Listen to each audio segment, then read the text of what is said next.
لیکن after spending 7-8 days in Kabul and Nangarhar Jalalabad اور لکھنؤ میں، میرے خیال میں انٹرنیشنل ریکگنیشن کا رستہ ہے وہ ڈومیسٹک ریکگنیشن سے ہو کر جائے گا، اور ڈومیسٹک ریکگنیشن جب تک طالبان کو نہیں ملے گی بڑا مشکل ہوگا ان کے لیے انٹرنیشنل ریکگنیشن حاصل کرنا۔ اچھا عادل یہ بالکل آپ صحیح کہہ رہے ہیں، انٹرنیشنل ریکگنیشن میں انکلوسیو گورنمنٹ کا بھی رول ہوگا اور اسی لیے میرے خیال میں تاخیر بھی ہو رہی ہے۔ اور کیا آپ کی جو لوگوں سے بات ہوئی ہے، کیونکہ میں نے دیکھا ہے آپ نے آفیشل سے بھی کافی انٹرویو کیے ہیں، تو یہ جو حکومت سازی ہے جو بنانی ہے انہوں نے، اس کا ڈھانچہ سٹرکچر کس قسم کا ہوگا، اور اس کو یہ مد نظر رکھ رہے ہیں انٹرنیشنل جو پوائنٹ آف ویو ہے اگر ان کو کوئی تسلیم کرتا ہے، جس طرح امریکہ نے بھی کہا ہے کہ اگر امریکہ بھی اس بات پہ تیار ہے کہ طالبان کو شاید ایکسیپٹ کریں لیکن ان کی کوئی شرائط بھی ہوں گی، اس کے مطابق ہی ہوگا، تو آپ کو کیا نظر آ رہا ہے کس قسم کا ڈھانچہ سامنے آئے گا؟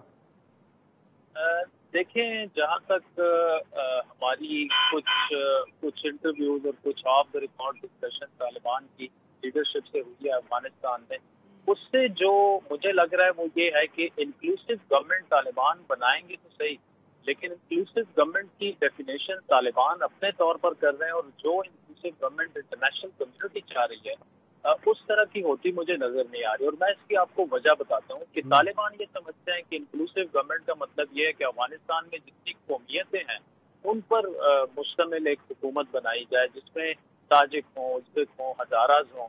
اب طالبان کا پوائنٹ آف ویو یہ ہے کہ ازبک طالبان بھی موجود ہیں، تاجک طالبان بھی موجود ہیں، ہزارہ طالبان بھی موجود ہیں۔ گورنمنٹ جو ہے وہ صرف طالبان کی بنے گی، لیکن وہ انکلوسیو آف آل جتنی بھی ایتھنیسٹیز ہیں، قومیت ہیں، وہ ہوگی۔ دوسری جانب جو افغان پولیٹیکل لیڈرشپ ہے یا جو انٹرنیشنل کمیونٹی ہے وہ یہ سمجھتی ہے کہ انکلوسیو گورنمنٹ کا مطلب یہ ہوگا کہ تمام قومیتوں کے علاوہ جو سیاسی جماعتیں ہیں، جو مشران ہیں، جو بڑے سیاسی رہنما ہیں، فار ایگزامپل حامد کرزئی صاحب ہیں، عبداللہ ہیں، حکمت ہیں۔ ایک بریک لیتے ہیں اور بریک کے بعد دوبارہ ہم عادل شاہ زیب اور عارف حیات سے رابطہ کریں گے، ایک بریک کے بعد۔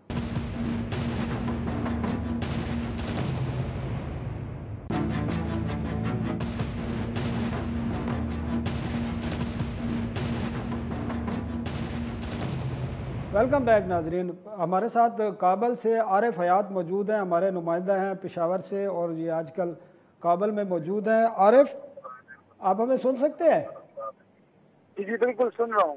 عارف، آپ کابل میں موجود ہیں، اور جس وقت کابل ایئرپورٹ پر بھی حملہ ہوا آپ اس وقت بھی کابل میں موجود تھے، تو کیا صورتحال ہے؟ جو کابل کی عوام ہے اب وہ سہمے ہوئے جو تھے، خوفزدہ تھے، اس سے باہر نکلے ہیں، اور طالبان کی جو انتظامیہ ہے جو اس وقت کابل کو دیکھ رہی ہے، انہوں نے عوام کا جو خوف ہے اور جو ایک اس دھماکے کے بعد جس میں 170 سے زائد لوگ شہید ہوئے ہیں، اس کے بعد جو ایک صدمہ سا ہوتا ہے ایک شہر میں، اس کو کم کرنے میں کوئی مدد ملی ہے ابھی تک؟ اور عوام کی صورتحال ہے کیا، وہ کیا سمجھتے ہیں اب اس بارے میں؟ شکریہ اللہ صاحب۔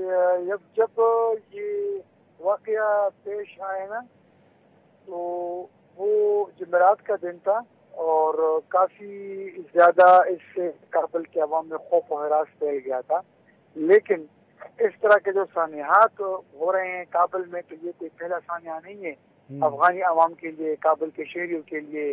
سانحات یہاں پر بہت زیادہ ہوئے ہیں، اور اس میں اس سے بھی زیادہ لوگ ہیں تو وہ شہید ہوئے ہیں۔ اس کے اگلے روز پھر جمعے کا دن تھا، جمعے کو ویسے بھی کابل اور افغانستان میں چھٹی ہوتی ہے، بازاروں میں رش وغیرہ کم تھا اور لوگ کم تعداد میں نکلے ہوئے تھے، ٹریفک کی روانی بھی یہاں پر کابل شہر میں کم تھی، لیکن زندگی پھر بھی بحال تھی، اور لوگ جو ہیں تو وہ اپنی امور نمٹانے کے لیے نکلے ہوئے تھے، لیکن کم تعداد میں نکلے ہوئے تھے۔ اس طرح کے واقعات کافی زیادہ افغانستان میں، کابل میں، دیگر جو اس کے صوبے ہیں افغانستان کے وہاں پر ہوئے ہیں، اور ایک ڈر اور ایک خوف تھا، اس لیے کیونکہ اس سے پہلے طالبان کی جانب سے، ان کے جو ترجمان ہیں ان کی جانب سے عوام کو اور جو لوگ افغانستان سے باہر رہتے ہیں ان کو بھی یہ لوگ یقین، اعتماد اور باور کراتے رہے کہ آپ لوگ یہاں پر محفوظ ہیں، آپ لوگ یہاں پر واپس آ جائیں جو ملک سے جا رہے ہیں، اور جو ملک چھوڑنے والے خواہش مند لوگ تھے ان کو بھی یہ لوگ روک رہے تھے کہ آپ لوگ ملک چھوڑ کر نہ جائیں۔ عارف مجھے یہ بتائیں کہ اس وقت کابل میں غیر ملکی جو ہیں وہ کافی تعداد میں نکل چکے ہیں، جس طرح پاکستان کے راستے بھی گئے ہیں، اور کل جس طرح بتایا گیا کہ 113 فلائٹیں تھیں جو اسلام آباد اور پشاور آئی ہیں، اور جس میں ہزاروں کی تعداد میں غیر ملکی پاکستان پہنچے ہیں، اور یا تو وہ پاکستان میں ہی ہیں یا یہاں سے اپنے اپنے ملکوں کو چلے گئے ہیں. تو اس وقت کابل میں کتنے غیر ملکی ہیں اور امبیسیوں کی کیا صورت حال ہے جو فارن امبیسیاں ہیں وہاں پر؟ آیا کہ تمام لوگ چھوڑ چکے ہیں یا ابھی بھی فارنر وہاں پہ موجود ہیں؟ جتنے بھی فارنر ہیں تو ابھی وہ آگے جانا ہے، وہ ہمارے لیے رکا رکھیے گا. جی عارف. کیونکہ جتنے بھی فارنر ہیں افغانستان میں تو زیادہ تر ان میں سارے ایئرپورٹ پر ہی موجود تھے، اور زیادہ تر فارنر جو ہیں تو وہ نکل چکے ہیں افغانستان سے. نمبر ایک، اور اس میں دوسری بات یہ ہے کہ وہ تھوڑے لوگ جو ہیں وہ رہ گئے ہیں، اور کل سے جتنی بھی فلائٹ آپریشن تھی صبح تک اس میں تیزی بھی آئی ہوئی تھی، لوگ جو ہے تو وہ نکل رہے تھے. فلائٹ کافی زیادہ کل رات سے کل شام سے شروع ہوئی تھی، اور آج صبح تک کافی زیادہ لوگ ہیں تو وہ نکل گئے ہیں. اور 3 ایسے اہم علاقے ہیں کابل ایئرپورٹ کے جن سے امریکن فوج جو ہے انہوں نے اس کو چھوڑ دیا، اور اس کی جو رکھوالی ہے وہ اب طالبان کے ہاتھ میں ہے. طالبان نے اس جگہ پر اس جگہ کی کنٹرول سنبھال لیا. ٹھیک ہے ٹھیک ہے. عارف آپ ہمارے ساتھ ہی رہی ہیں. عادل سے ہمارا دوبارہ رابطہ قائم ہوا ہے. عادل، آپ بات کر رہے تھے کہ انکلوسیو گورنمنٹ کے حوالے سے کہ کیا سٹرکچر سامنے آئے گا؟ ہاں دیکھیں، میں یہ کہہ رہا تھا کہ جو ابھی تک میری اطلاعات ہیں کہ جو گورنمنٹ سامنے آئے گی اس میں بہت ہی مشکل ہے کہ حامد کرزئی اور عبداللہ اور اختیار جیسے لوگ شامل، اس کے بالکل چانسز نہ ہونے کے برابر ہیں. ویسے تو افغانستان میں بڑی تیزی سے ڈیولپمنٹس پولیٹیکل ہو رہی ہیں، لیکن it seems right now as of now impossible ہے، کیونکہ طالبان کی لیڈرشپ کی جو خیالات ہیں اشرف غنی یا حامد کرزئی یا عبداللہ کے بارے میں، وہ افغانستان کی پچھلے 20 سالوں میں جو کرپشن ہے یا تباہی ہے وہ ابھی تک اس کا ذمہ دار سمجھتے ہیں. تو اگر وہ ان کو ذمہ دار سمجھتے ہیں اور 20 سال وہ کہہ رہے ہیں کہ ہمارے جو طالبان کے فٹ سولجرز ہیں وہ انہی لوگوں کے خلاف لڑتے رہے ہیں، تو کیسے ہم ان کو گورنمنٹ میں شامل کریں؟ لیکن عادل ان سے کنسلٹیشن تو کی جا رہی ہے نا، یہ تو صاف نظر آ رہا ہے. نہیں دیکھیں، یہ بھی مسکنسیپشن ہے. کنسلٹیشن جو ہے میری ان میں سے چند رہنماؤں سے آف دا ریکارڈ جو ملاقاتیں ہوئی ہیں، جو اس وقت جب میں تھا کابل میں جب ہوئی تھی تو ہم نہیں ظاہر کر سکتے تھے، لیکن جو کنسلٹیشن ہوئی ہیں وہ صرف ان کو یہ ری ایشور کرانے کے لیے ان کی ملاقاتیں ہوئی ہیں کہ آپ ہوں گے، آپ کو کچھ نہیں کہا جائے گا. ہم نے عام معافی کا بھی اعلان کر دیا ہے. باقی اپنے طور پر تو حامد کرزئی اور عبداللہ جو افغان سیاسی لیڈرشپ ہے ان سے ملاقاتیں روزانہ کی بنیاد پر کرتے ہیں، لیکن اس معاملے میں ابھی تک بات آگے نہیں بڑھی کہ جی انکلوسیو گورنمنٹ طالبان کس قسم کی چاہ رہے ہیں، کیسے ہوگی کیسے نہیں ہوگی. تو طالبان اس معاملے میں بڑے کلیئر ہیں. انکلوسیو گورنمنٹ کا ان کے لیے مطلب یہ ہے کہ انہی طالبان پر مشتمل ہوگی، اس میں تاجے گلبرگ پشتون ہزارہ سارے طالبان شامل ہوں گے. یہ عادل یہ میرے سمجھنے کے لیے بھی اور ناظرین کے لیے بھی یہ کوئی عبوری سیٹ اپ لایا جائے گا اور اس کے بعد کوئی الیکشن ہوں گے، اس قسم کا کوئی سٹرکچر ہوگا، اور یہ ایک سپریم ان کا ایک کمانڈر ہوگا جس طرح ایران کا ایک سسٹم ہے، اس قسم کا ایک سسٹم آئے گا، یا کوئی اور نظام یہ لانا چاہ رہے ہیں؟ دیکھیں، اب تک جو انہوں نے طالبان نے ملاقاتیں ہم سے کی ہیں یا جو پریس کانفرنس کی ہے اس سے یہ چیز ریفلیکٹ ہو رہی ہے کہ شاید ایک سپریم لیڈر ہوگا ان کا، اور پھر ایک ڈپٹی وزیر اعظم جسے ہم ابھی فی الحال کہہ سکتے ہیں وہ لایا جائے گا. لیکن الیکشن کرائیں گے اس پہ تو میرا نہیں خیال، کیونکہ طالبان تو ابھی تک اس معاملے پہ الیکشن جو جس طرح افغانستان کے آئین کے تحت پہلے ہوتے تھے مجھے ہوتے نہیں دکھ رہے. وہ آئین بھی اپنا نیا لائیں گے یا اسی آئین کو کنٹینیو کریں گے؟ اسی آئین کے کنٹینیو ہونے کے چانسز بھی بہت کم ہیں. کیا افغان پرچم جسے ملی بیرق کہتے ہیں، جس پہ بہت زیادہ معاملات خراب بھی ہوئے تھے لا اینڈ آرڈر کے افغانستان میں، اس کو لے کے آگے طالبان کا پرچم آگے لے کے جائیں گے؟ یہ وہ سارے سوالات ہیں جو ہفتے 2 ہفتے میں ان کا جواب تو مل جائے گا. اور طالبان کی مقبولیت بڑھتی ہے یا کم ہوتی ہے وہ انہی فیصلوں پہ ڈیپینڈ کرتی ہے، کیونکہ یہ جو ساری باتیں میں نے آپ سے کہی ہیں اس پر افغان عوام سپلٹ ہے. افغان عوام اپنا ہی پرچم چاہتے ہیں، کچھ لوگ ہیں جو کہ طالبان والا پرچم چاہتے ہیں.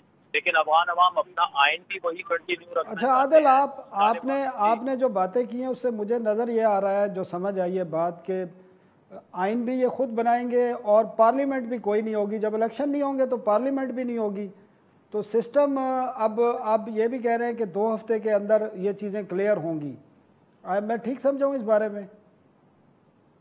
دیکھیں ابھی تو تقریباً 31 تک یہ جس قسم کا بھی پوری سیٹ اپ لے کے آئیں گے یا سال 2 سال کے لیے لے کے آئیں گے، اس کا تو یہ اعلان کر دیں گے، لیکن اٹس ٹو ارلی ٹو سے کہ وہ اسی پارلیمنٹ کو اور اسی سسٹم کو کنٹینیو رکھیں گے۔ آلدو پرسوں انہوں نے افغان جو سابق پارلیمنٹیرین ہیں ان کو بلایا، ان کے ساتھ ملاقاتیں کی، ان میں سے 17-18 نے بیعت بھی، یہ بیعت پکارتے ہیں وہ بھی کر لیا طالبان کی، لیکن سینکڑوں کی تعداد میں پولیٹیکل جو لیڈرز ہیں، سیکنڈ ٹیئر جو لیڈرشپ ہے افغانستان کی، وہ ابھی تک خاموش ہیں، اور جو ٹاپ ٹیئر لیڈرشپ ہے جن میں کرزئی صاحب ہیں، عبداللہ ہیں، حکمت یار ہیں، عمر ذاخر وال، تو خیر انہوں نے ہمیں انٹرویو دیا، لیکن اوور آل یہ ٹاپ ٹیئر لیڈرشپ بھی فی الحال خاموش ہے۔ ویٹ اینڈ واچ والی ان کی پالیسی ہے کہ کس قسم کے فیصلے اگر یہ اسی قسم کا قانون آئین بھی خود بناتے ہیں اور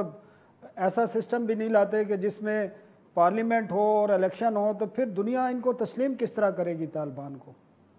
یہی تو دیکھیں بڑا چیلنج ہے کہ ان کو انٹرنیشنل ریکگنیشن ہر حالت میں چاہیے۔ آپ آئسولیٹڈ رہ کے ایک ڈسٹرکٹ 2 تو چلا لیں گے لیکن پورا ملک نہیں چلا سکتے۔ دیکھیں IMF نے ان کی قسط روک لی ہے، ان کے فارن ایکسچینج ریزروز وہاں پہ منجمد ہو چکے ہیں، جتنے بھی ویسٹرن ڈونر کنٹریز تھے وہ طالبان کو پیسے نہیں دیں گے تو گورنمنٹ کیسے چلائیں گے؟ سرکاری ادارے ہیں، ملازمین ہیں، بینکس ہیں، ایک فائنینشیل سسٹم ہوتا ہے، اس کے لیے طالبان کو انٹرنیشنل ریکگنیشن دینا جو ہے وہ بہت زیادہ ضروری ہے۔ لیکن جو ڈومیسٹک حالات ہم نے دیکھے، یہ بہت ہی بڑا چیلنج ہوگا طالبان کے لیے کہ پہلے ڈومیسٹک جو ریکگنیشن ہے، جو کنسنسز ہیں وہ ڈیولپ کرے، کیونکہ انٹرنیشنل ریکگنیشن کا رستہ بھی اس سے ہو کے جائے گا۔ اگر آپ افغانستان کی پوری پولیٹیکل لیڈرشپ کو ابینڈن کر کے اپنی ہی گورنمنٹ بنا دیں تو اس کی ایکسیپٹیبلٹی پر شروع دن سے سوالیہ نشان اٹھنا شروع ہو جائیں۔ ٹھیک ہے عادل، بہت شکریہ ہمیں ٹائم دینے کا۔ ناظرین ایک وقفہ لیتے ہیں اور وقفے کے بعد افغانستان کی صورتحال چیز جاری رکھیں گے۔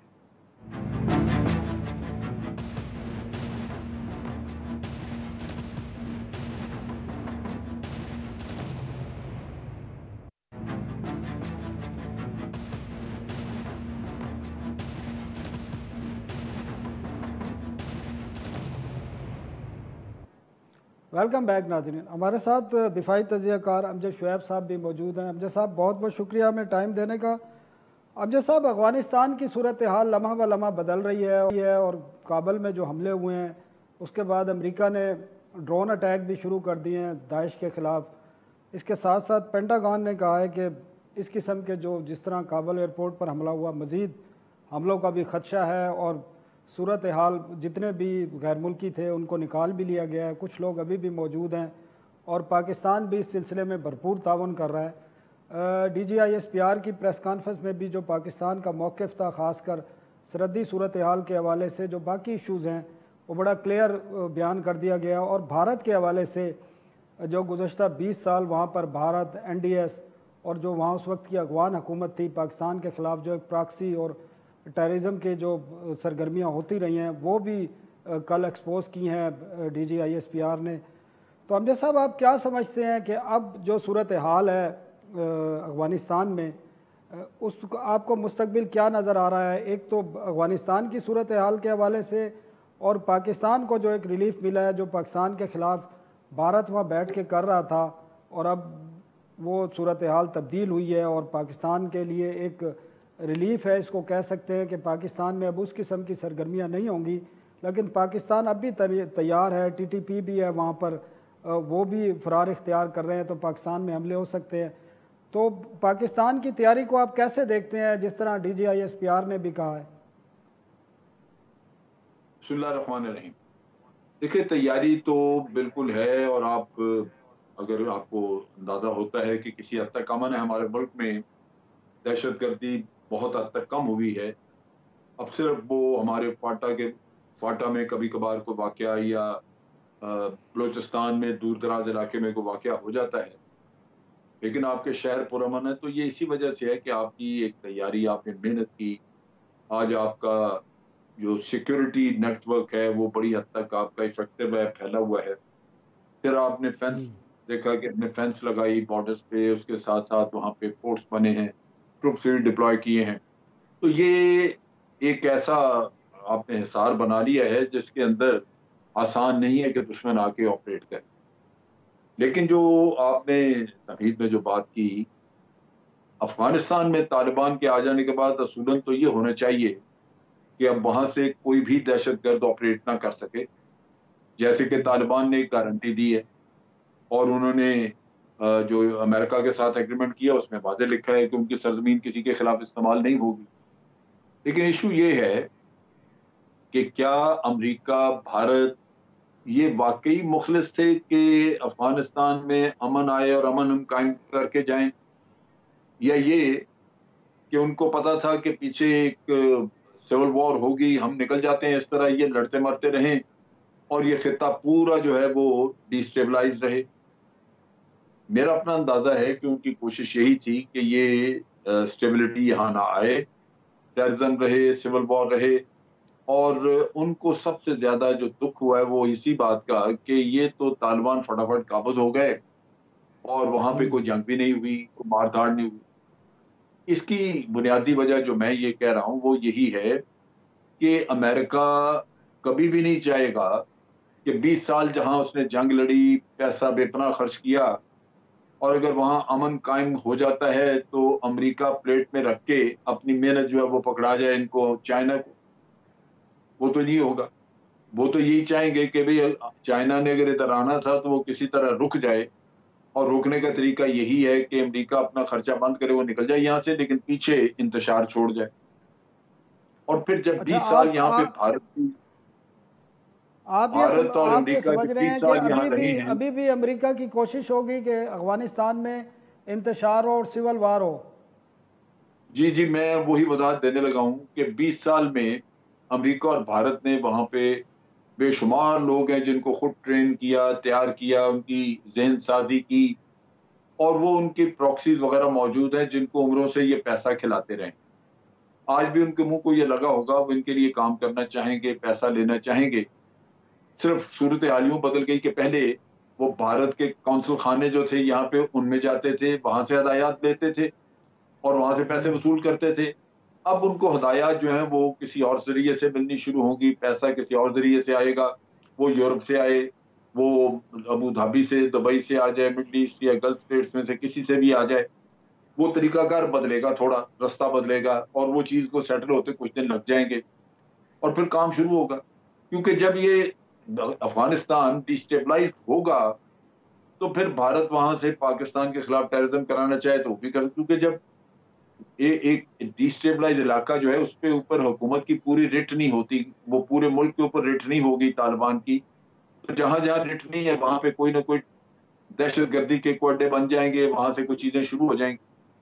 تو میرا اپنا خیال ہے کہ یہ کچھ وقت کی بات ہے. حقیقت یہ ہے جو خرابی ہوئی وہ یہ ہے کہ طالبان نے عام معافی دی اور جو جرائم پیشہ، جو مجرم لوگ تھے ان کو جیلوں سے بھی چھوڑ دیا اور ان کو بھی معافی دے دی، جو باہر ہے ان کو بھی معافی ہو گئی. سو ایک وقت آئے گا کہ یا تو ان کو بڑا سخت ایکشن کرنا پڑے گا ایسے لوگوں کے خلاف، ان کو ڈھونڈ ڈھونڈ کے پکڑنا پڑے گا، مارنا پڑے گا. اگر یہ نہیں ہوگا تو یہ سیل چلتے رہیں گے اور بالکل دہشت گردی بھی ہوتی رہے گی. پاکستان میں جو ہم بچے رہیں گے اگر دہشت گردی سے کسی حد تک، تو وہ صرف اس وجہ سے کہ آپ نے اپنا دفاعی نظام جو ہے وہ مضبوط رکھا. باہر سے کوششیں ہوتی رہیں. ٹھیک ہے، فینسنگ بھی کی ہے پاکستان نے تو کافی، اور جس طرح D G I S P R نے بتایا کہ ٹروپس بھی تعینات کیے ہیں بارڈرز پہ. اب تو صورتحال تو کنٹرول کرنے کی پوری کوشش کی جا رہی ہے. اور آپ جو بات کہہ رہے ہیں کہ افغانستان میں ابھی بھی صورتحال اس طرح نہیں ہوگی تو اس کے اثرات تو پھر پاکستان پہ پڑیں گے الٹیمیٹلی. جی میں یہی کہہ رہا ہوں نا کہ ہم جو بچ بچا کر سکیں گے وہ تو ٹھیک ہے، اس وجہ سے کہ ہمارے اپنی فینس لگی ہے یا قلعے بنائے ہوئے ہیں، ٹروپس لگائے ہیں. لیکن ان ساری چیزوں کے باوجود کہیں نہ کہیں کوئی واقعات ہو جائیں گے. اس کی وجہ یہ ہے کہ افغانستان سے لوگوں نے آنا ہے اس طرف، آپ کے طرف سے پھر جانا ہے، کیونکہ لوگوں کے کاروبار یہاں آ گئے، کوئی علاج معالجے کے لیے آ گیا، کوئی پڑھنے کے لیے آ گیا. یہ تو آبادی روزانہ 20-25 ہزار باقاعدہ جو چمن اور اس کا ہمارے ریگولر کراسنگ پوائنٹس ہیں تورخان اور چمن، وہاں سے گزرتا تھا 20-25 ہزار آدمی روزانہ. تو اس میں کسی کا اس کی آڑ میں آ جانا یہ تو ممکن ہے، پہلے بھی ہوتا رہا، اب بھی ہو سکتا ہے. تو ٹیررزم کا 100% خطرہ ختم نہیں ہوا جب تک کہ طالبان وہاں پہ پوری طرح اپنے معاشرے کی صفائی نہیں کرتے. ٹھیک ہے، ہم ایک وقفہ لیتے ہیں امجد صاحب، اور وقفے کے بعد ہم جانیں گے کہ طالبان اگر اسٹیبلائز ہو جاتے ہیں تو پاکستان کے ساتھ ان کے ریلیشن کس قسم کے آپ دیکھ رہے ہیں، ایک وقفے کے بعد.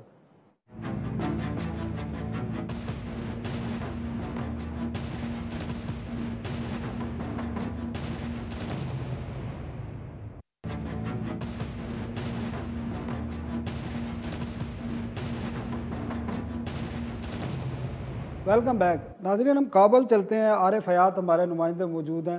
عارف، جو طالبان کی طرف سے اناؤنس ہوا ہے کہ جتنی خواتین ورکر ہیں، ہیلتھ میں جو کام کرتی ہیں یا باقی شعبوں میں، وہ اپنی ڈیوٹیوں پر آ سکتی ہیں. تو آپ کابل میں موجود ہیں، ڈیوٹی پر آ رہی ہیں خواتین اور باقی شعبوں میں ہیلتھ کے علاوہ بھی کام کر رہی ہیں کسی روک ٹوک کے بغیر؟ یہ تو ابھی ترجمان طالبان کی جانب سے ان کو کلیئر پیغام دیا گیا ہے کہ خصوص طور پر جو ہیلتھ کے شعبے میں جو خواتین ہیں تو وہ اپنی ڈیوٹیاں جو ہیں دوبارہ وہ ریزیوم کریں اور ہسپتالوں میں آ دیں. اس کی ضرورت اس وقت اس لیے ہو گئی کہ گزشتہ روز جو 2 دھماکے ہوئے ایئرپورٹ کے باہر، اس میں خواتین بھی زخمی ہو گئی تھی، بچے بھی زخمی ہو گئے تھے. تو ان کے علاج معالجے کے لیے افرادی جو قوت ہے اسپتالوں میں وہ کم پڑ گئی تھی. تو اس کی ضرورت پڑ گئی اور انہوں نے اپنی طرف سے بیان جاری کر دیا کہ تمام خواتین آ جائیں. صرف یہ نہیں بلکہ جو دیگر شعبے ہیں تو اس میں بھی انہوں نے خواتین کو یہ پیغام بھیجا ہوا ہے کہ وہ اپنی ڈیوٹیاں ریزیوم کرے. دیکھیے تو نہیں تو ڈیوٹیاں ریزیوم، میں پوچھنا یہ چاہ رہا ہوں کہ خواتین ڈیوٹیوں پہ آئی ہیں یا نہیں آئی؟ ابھی تک جو دفاتر ہیں تو اس میں ابھی تک خواتین جو ہیں وہ ڈیوٹیوں پر اتنی زیادہ خراب میں نہیں آئی ہوئی، کیونکہ یہ تو صرف ترجمان کی طرف سے بیان جاری ہوا ہے. لیکن جو ادارے ہیں ان کے لیے سربراہان اس طرح یہاں پر ڈائریکٹر ہوتے ہیں، ہوتے ہیں، وہ ان کا بھی تک تعین نہیں ہو سکا ہے. کیونکہ پہلے جیسے ہی لوگ نے کہا تھا کہ جتنی بھی حکومت کے ارکان میں لکھا رہے ہیں سب غیر متعلقہ ہو گئے ہیں. تو ظاہر ہے ان کو کسی جگہ سے ڈائریکٹ نہیں ملے گی نا. ڈائریکٹ میں آدمی کے پاس نہیں ہے، صرف ترجمان جو ترجمان طالبان کے ان کے بیان پر اس طرح وہ ان پر اثر انداز نہیں ہو سکتا ہے. ظاہر ہے ادارے کے لیے سربراہ ہوتا ہے، سربراہ پھر اپنے ورکرز کو بلاتے ہیں اور ٹھیک ہے. عارف، آپ ہمارے ساتھ ہی رہیے تھا. امجد شعیب صاحب کے پاس ہم چلتے ہیں. امجد صاحب، آپ وقفے سے پہلے آپ سے بات ہو رہی تھی، ٹھیک ہے خدشات موجود ہیں کہ وہاں پر سول وار ہو سکتی ہے اور صورتحال دوبارہ سے خراب ہو سکتی ہے، لیکن یہ بھی امکانات ہیں کیونکہ طالبان 20 سال پرانے طالبان آج نہیں ہیں. انہوں نے عام معافی بھی دی ہے، خواتین کو کام کرنے کی بھی اجازت دے رہے ہیں، باقی انکلوسیو گورنمنٹ کی وہ بات کر رہے ہیں، کنسلٹیشن بھی کر رہے ہیں. انہوں نے دنیا سے ریکگنیشن بھی لینی ہے، افغانستان میں ریکنسٹرکشن بھی ہونی ہے، انہوں نے اکانومی کو بھی چلانا ہے. تو اگر سٹیبلائز ہو جاتے ہیں، اور کیونکہ دیکھیں جرمنی کی طرف سے امداد کا اعلان ہوا ہے، چائنا سپورٹ کر رہا ہے، پاکستان سپورٹ کر رہا ہے، امریکہ کی طرف سے بھی کچھ بیان آ رہے ہیں کہ اس قسم کی صورتحالوں کو طالبان کو تسلیم کیا جا سکتا ہے.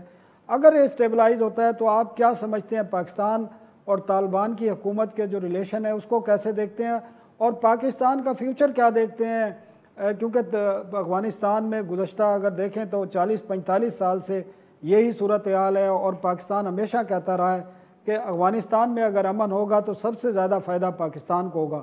تو کیا فیوچر دیکھ رہے ہیں اگر طالبان کی حکومت سٹیبل ہوتی ہے افغانستان میں؟ تو دیکھیے، یہ دونوں ملکوں کے لیے انتہائی اہم اور مفید چیز ہے.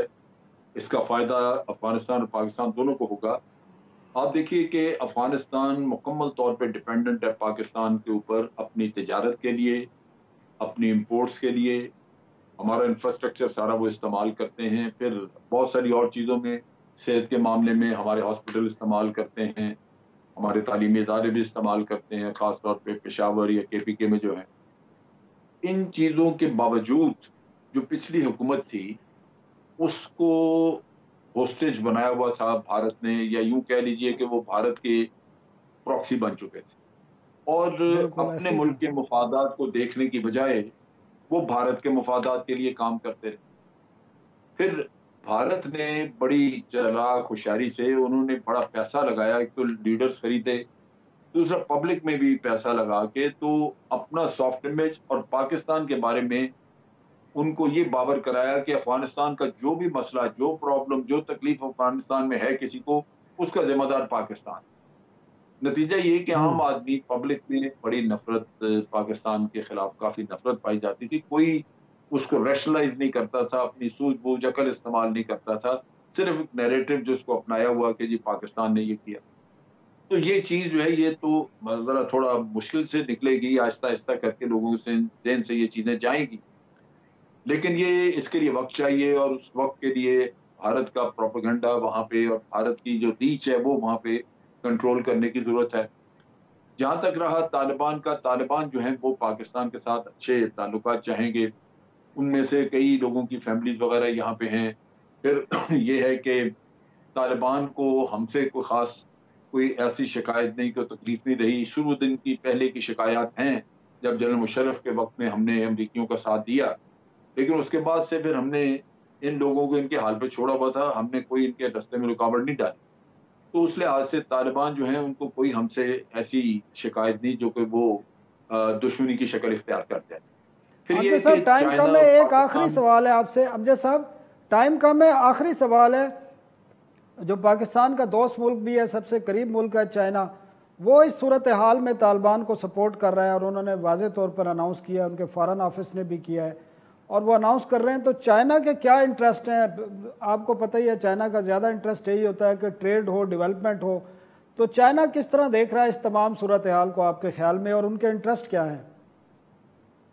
چائنا نے پہلے ہی وہاں پہ کاپر مائنز میں کافی پیسہ اس میں انویسٹ کیا ہوا ہے. اس کے علاوہ وہ لیتھیم، ریئر ارتھ جیسے ہم کہتے ہیں لیتھیم، وہ بھی وہاں پہ ہے، اور یہ مائننگ کے سائڈ پہ کافی پیسہ لگانا چاہتے ہیں. اس کے علاوہ انفراسٹرکچر، یہ سینٹرل ایشیا کو کنیکٹ کرنا چاہتے ہیں CPEC سے. اس میں افغانستان کو بھی فائدہ ہے کیونکہ سینٹرل ایشیا کی ٹریڈ ساری وہاں شروع ہو جائے گی، اور یہ راستہ یہی ہوگا. پاکستان کا بھی مال اوپر جائے گا، راہداری بھی ان کو ملے گی، اور ہمیں فائدہ ہے کہ ہمارا جو CPEC ہے اگر وہ سینٹرل ایشیا سے کنیکٹ نہیں ہوتا تو یہ صرف چائنا کے لیے ایک سڑک رہ جائے گی. اگر سینٹرل ایشیا کنیکٹ ہوتا ہے تو پھر آپ دیکھیں کہ یوریشیا سارا اس کو استعمال کرے گا، تو ہمارے ہاں بھی بڑا تجارت بڑھے گی. تو اس وجہ سے میں سمجھتا ہوں پاکستان کہ اور یہ چین ایک کے انٹرسٹ جو پھر مشترکہ انٹرسٹ ہیں، اور یہی خواہش ہے کہ افغانستان میں استحکام آئے، اور جو CPEC ہے وہ نہ صرف افغانستان بلکہ سینٹرل ایشین اسٹیٹ تک جائے. بہت بہت شکریہ امجد شعیب صاحب، عارف فیاض صاحب اور عادل صاحب. ناظرین اگلے ہفتے تک کے لیے اجازت دیجیے. اللہ حافظ.